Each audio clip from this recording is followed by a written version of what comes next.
South Africa is on strike. Investors now are very negatively disposed to this country. They've lost faith and they've lost trust.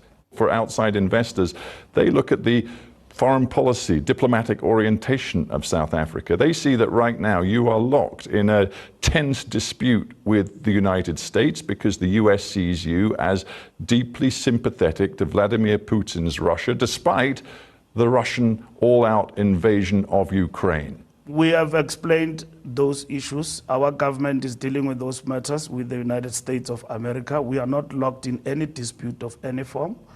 And we are non-aligned when it comes to the conflict in Russia.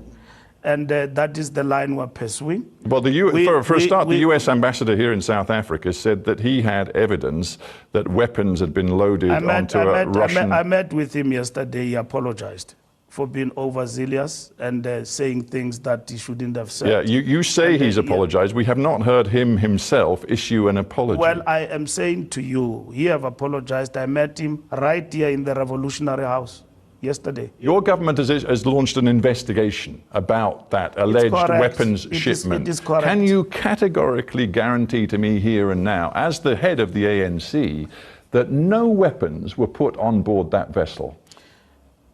Our government has reassured the ANC that there is nothing to the truth about weapons being exchanged between our country. I phrased my question carefully. Can you now categorically say no weapons were put on board that Russian ship? I've explained to you that there is a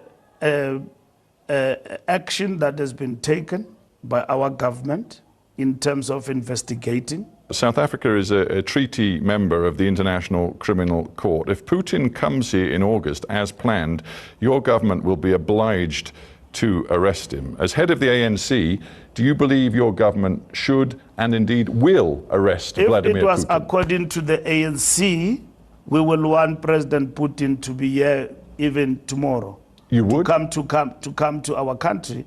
But you would welcome Vladimir Putin here right now? Of course, we will welcome. A man who is being investigated for war crimes by the International Criminal Court. We will welcome him to come here as part and parcel of BRICS, but we know that we are constrained by the ICC in terms of doing that.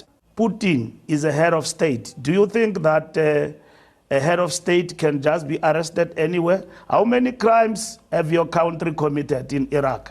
How many crimes have everyone else who's so vocal today committed in Iraq and Afghanistan? Have you arrested them?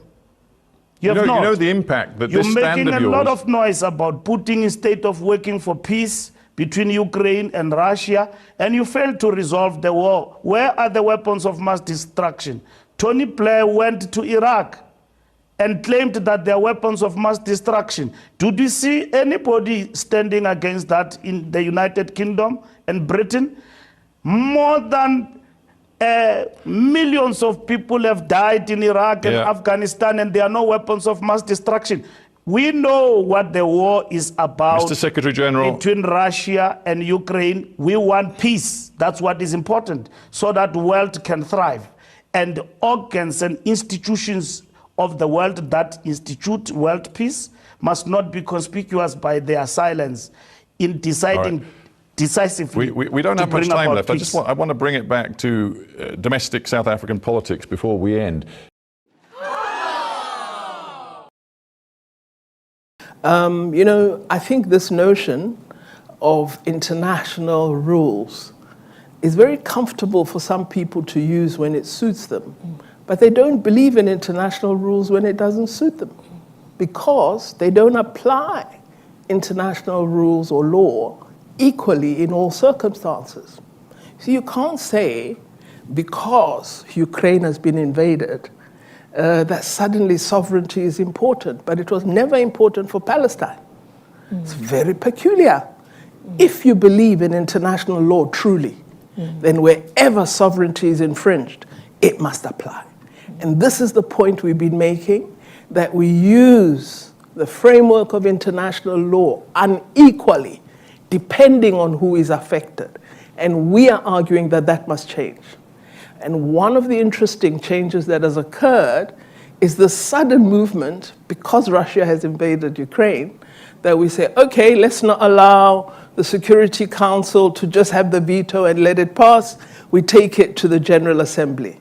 When some of us had been calling for the General Assembly to have a greater say, we never enjoyed support. But suddenly today, see, that's where international law begins to mean nothing. Because for some, we see it as a cheating, and for others, we see it as a benefit. So our argument is, let's revise the international multilateral system to ensure that we observe that post-1948 has arrived.